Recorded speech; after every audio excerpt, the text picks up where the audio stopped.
Hi, and welcome to another episode of Just Informed Talk. I'm your host, Craig, and tonight we're going to get into the latest bombshells dropped by QAnon. He's calling out Edward Snowden, Prince Al-Walid Talal. He's calling out Hillary Clinton. He's calling out the elites. And future proofs past. Steve Wynn, the CEO and founder of the famous casino group out there in Las Vegas, has resigned amid sex allegations. So, welcome to Just Informed Talk. I'm your host, Craig.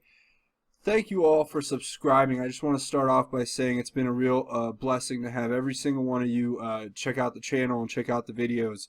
I harp on this almost every time we have a video, but I am being throttled. The censorship is in. My subscriber count has just dropped to basically a trickle. And my view count is way below where it has been when I first started posting. But that is neither here nor there. I would like everybody to come to the main page here in the landing, hit subscribe, click the bell if you want the notifications, and check out all the video content that I've been creating for the last, I don't know how many years. Now, getting right into the QAnon posts. We're going to take a look at this right now. Read slowly and carefully. Now, this is one we already went over. Will become critically important in coming weeks. Continue to track those who are resigning across all platforms. Where there was once darkness, there will now be light. Well, and that went right to the executive order dealing with property of persons involved in serious human rights abuses. Obviously, I'm going to connect that to Steve Wynn, and that's definitely something to be looked at. We went through the Council on Foreign Relations members last week. And we got this breaking document from the U.S. Attorney General's office talking about the rights of the U.S. president to detain U.S. citizens in times of war. Now, right after that video, there was another post, and it was this, which was a video I've featured previously in the channel. It is the video that got Trump elected. We can just click on that really quickly. Our movement is about replacing a failed and corrupt political establishment with a new government controlled by you, the American people. And there you have it. You guys have already seen that. If you want to check it out, you can look at one of my older videos, and it is featured in the, let's see, it would be the one before this, and it would be right here. InfoWars releases top secret FISA memo. So we'll go ahead and just keep going in the Q posts. There's been a lot of action today. The first post, it says time to play dopey, Black Forest. Now, I've been racking my brain and trying to look at what the Black Forest could represent. There's it's kind of funny. I won't even mention what you get if you put Black Forest in Urban Dictionary, but let's just say it has something to do with hair. And then there is the proverbial Black Forest, a forest that has been burned. And then there is the Black Forest in Germany. So I'm not sure, but we all know who Dopey is, and that's Prince Al-Walid Talal. Now, who is Prince Al-Walid Talal? Well, he is a billionaire prince from Saudi Arabia who has been locked in a 4-star hotel by the ruling prince since the roundup of all the top princes in the country in order to basically clean house, to quote-unquote end corruption is how they put it. But that is definitely a striking first note we have here. But let's just keep going. And what I thought was really interesting is how if you read this one into the next one, it says catch and release, quote unquote, safety and security, quote unquote. Coincidence? Have you learned how to read the message? Now, I know I'm pretty sure that he said catch and release earlier, and this is safety and security. So what they're doing, I think, is they've caught them, interrogated them, and now they've released them. Because once you break them and they are willing to work for you and on your side, you don't need to hold them any longer. That's the point of catching and then releasing. This is about our safety and security. And I'm pretty sure these are quotes from previous Q posts. So there is no coincidences when it comes to Q, and we have learned how to read the messages. Okay, so now there's a sec test that's posted, security test, for 10/13/53. Not sure what that was in reference to. There was an attack in Afghanistan, among other things. There was a few other breaking stories in the news today, but nothing that would have suggested something so huge. But you never know. Maybe there's something that I missed. You guys can definitely help out in the comments. That's a big part of the whole channel, you guys coming in and commenting and us figuring it out together. So, chatter exploding. Change of narrative will be required. -4, -5. Public to awaken. A massive start. The sleeping pill has been rejected. Operation Mockingbird is a failure. The fake is becoming real, and the blind are beginning to see 2020. Kill chain, I'm not sure what that's in reference to.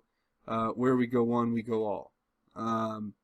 So obviously Q's giving us another message there, that Operation Mockingbird, the CIA implants in the media, trying to subvert democracy in our country by funneling the power into the elite technocratic aristocrats' hands. It has been foiled, and now we are seeing that. Now we get into the at Snowden. This is very interesting. So it says, at Snowden, the clock is ticking. How's Russia? Mr. Contractor. Now that seems like a pretty ominous message to me, given that Snowden's history with the United States is one of being Obama's little snitch and turning over all of our state secrets to other foreign powers and massively hurting our ability to effectively run intel operations across the globe and in pursuit of defense of our own country. So that is obviously something that will be coming out soon. Now, John Perry Barlow. That's an interesting character. John Perry is an American poet and essayist, Wyoming cattle rancher apparently, and a cyber libertarian political activist. Go right back to the chain. Secure drop for whistleblowers. Secure drop, clowns in America.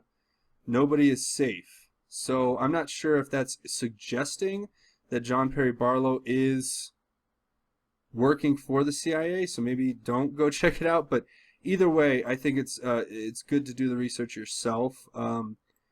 I'm not sure what to make of that message, but again, there's a load of content here, and we are working through it on the fly as usual, and I'm getting it to you as quickly as I possibly can because that's my job. Now, why would the Democrats have Maxine Waters conduct the follow-up to the State of the Union? What is Maxine Waters used for? Reread past drops. She is a mouthpiece and controlled, carefully crafted out there statements with falsified fake Mueller drops will be made that nobody else would dare say or suggest.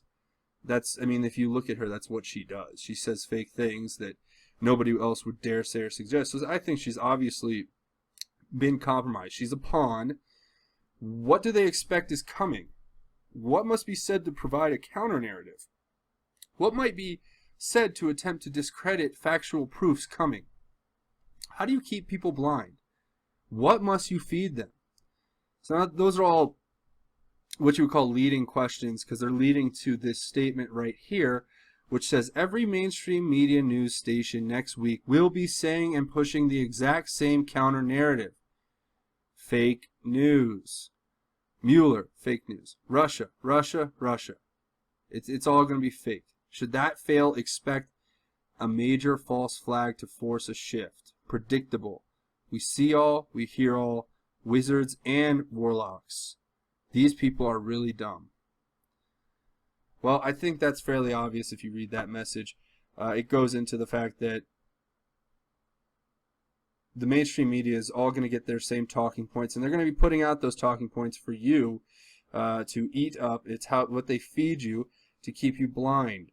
It is literally the definition of propaganda, and we have to be aware of it, and we have to work together to fight it. Now we go to this YouTube video, and it is very fascinating. We'll just go ahead and watch.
right, and welcome back. I hope you enjoyed that video.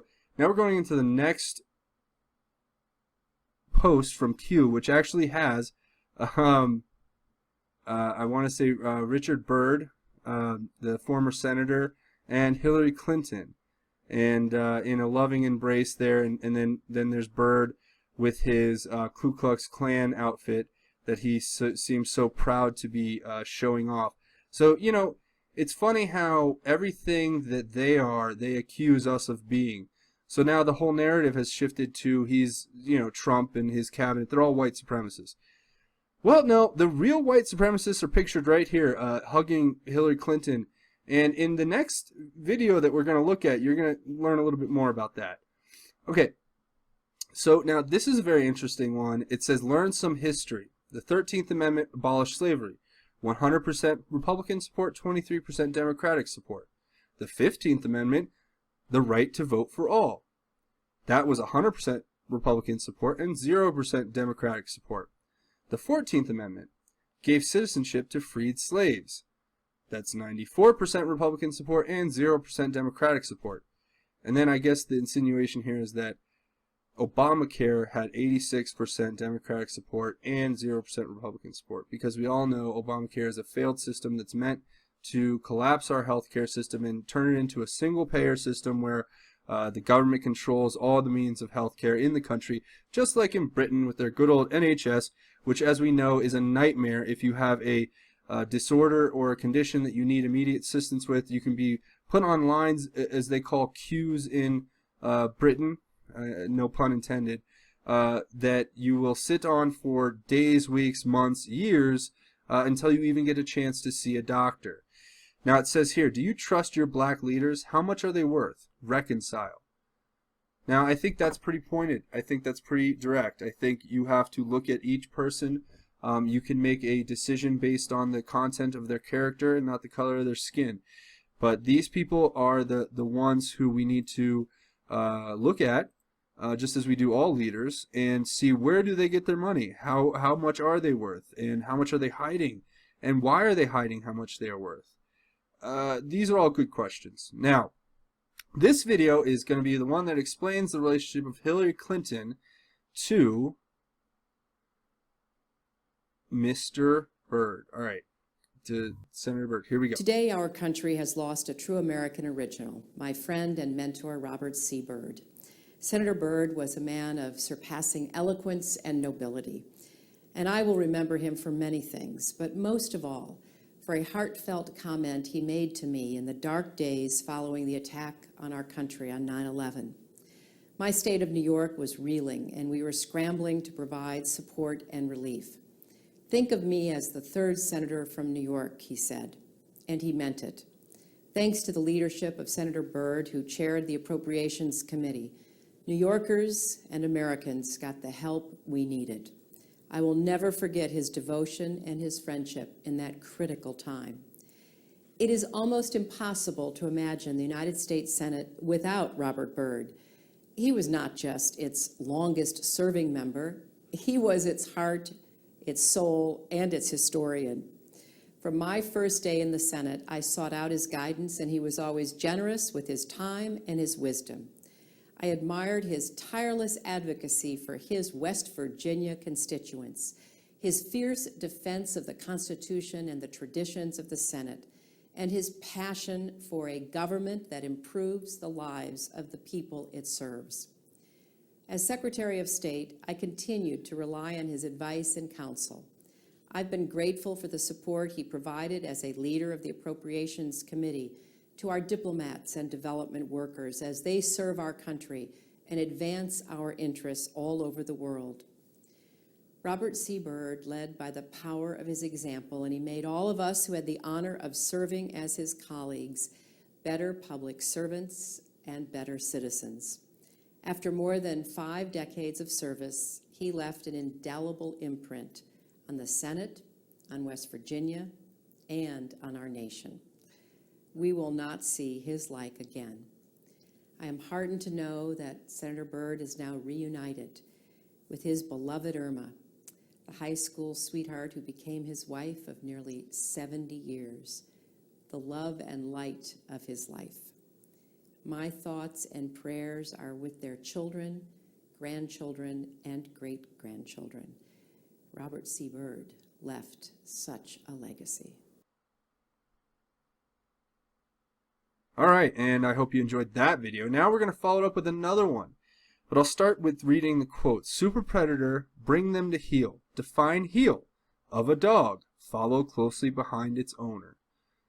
Well, let's just hear straight from Hillary Clinton's mouth to your ears what she really feels about people in our country, specifically. The fourth challenge is to take back our streets from crime, gangs, and drugs.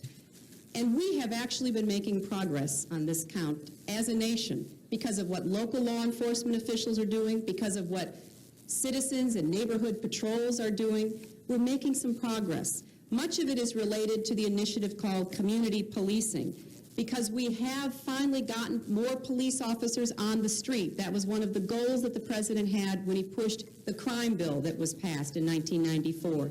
He promised 100,000 police. We're moving in that direction, but we can see it already makes a difference, because if we have more police interacting with people, having them on the streets, we can prevent crimes. We can prevent petty crimes from turning into something worse.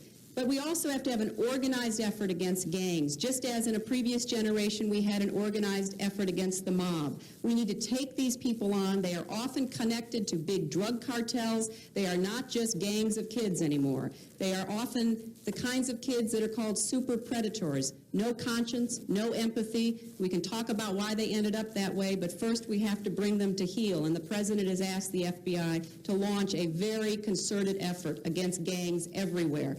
In addition to that, he has appointed a new drug czar. You probably saw him Tuesday night. He's one of the most distinguished active military generals that we have in our country. He's already proven that he knows how to interdict drugs because of his command of the South American activity on behalf of the United States. But General McCaffrey will make a big difference, and I believe it is now time for all of us to know what we can do individually to be part of this anti-crime, anti-gangs, anti-drug effort. The fifth challenge is to protect. And I hope you enjoyed that little piece. I'm sorry to make you watch these things. And the final clip's a very interesting one, and this is the final post too. So I think it's kind of pointed as kind of a rebut to Maxine Waters' rebut. You know, it's kind of saying he's rebutting the rebuttal. I don't know if that all makes sense, but here you go. You can go ahead and take a look at this. This is Tucker Carlson explaining just how much Maxine Waters is worth. Excuse me, where pro wrestling references are now the very same thing as violence. Since we live in a world, excuse me, where pro wrestling references are now the very same thing as violent threats, one wonders what to make of remarks that California Congresswoman and progressive hero Maxine Waters recently made about HUD Secretary Ben Carson. During a speech on Saturday in New Orleans, Waters said that when Carson appears before her congressional committee, quote, "I'm going to take his ass apart," excuse me. Quote, "Carson knows nothing about the mission of HUD," Waters continued. "He doesn't care about people in public housing. He believes that if you are poor, it is your fault. And he doesn't know the difference between an immigrant and a slave," whatever that means. Now, we've mocked Maxine Waters before in this show, but we should take her seriously on this subject. Congresswoman Waters is a confirmed expert on the question of housing, especially her own housing. Consider where she lives. In a 6,000 square foot, $4.3 million mansion in one of the wealthiest neighborhoods in Los Angeles. Now, how'd she afford a place like that after having spent the last 40 years working in government? We'd hate to speculate. How does she keep getting reelected despite not living in her own congressional district? No clue there either. The district Waters actually represents in Congress has the second highest percentage of African American residents in the state of California. Now, the neighborhood where Waters actually lives is just 6% black, or as she might put it herself, if she didn't live there, it's segregated, like 1950s level segregated. And as we mentioned, it's really, really rich. So how did Maxine Waters pull off a housing coup like that? Who knows, but it almost qualifies her to be HUD secretary herself. All right, thank you for watching. I just want to go ahead and come back to the main channel and let everybody know that we are in this together. We're all working for the same thing here. I know that you guys have taken a lot of time out of your day and to just come down and sit down and watch this video. But I want to let you know that this is where the battle must begin. We have to look at this as our effort on behalf of our country. Working hard is only a part of it. It is diligence, it is persistence, it is knowing that you are right and they are wrong, and understanding that they're afraid of us. We hold the power because we have the numbers. They may have all the dollars, but we have the manpower. And we also have another thing they don't have. We have God's grace. We have the Lord on our side. And I just want to take a minute and let everybody know that God is looking out for us, and He is a part of this with us. And we need to embrace Him every day. And the more we do that, the more success we will see. And the more we come together as a nation and let our principles of goodness and light bind us more than the efforts of the evil and corrupt to put darkness and hatred in our hearts. The Lord doesn't want that. He wants the best for you. He wants the best for me. And we just have to stay together. We have to stay strong and stay on message. We don't need to get siphoned in any one or other talking points or thing. We have to look at this collectively in a macro sense, and we need to continually tighten the screws on these leftist, liberal, Luciferian lunatics, if you will. So I just want to thank everybody for watching. God's grace will always be greater, and it will always be with everyone who seeks Him out. Again, I am Craig. This is Just Informed Talk. I hope you guys have a blessed weekend, and I'll get back on here with more updates as soon as they become available.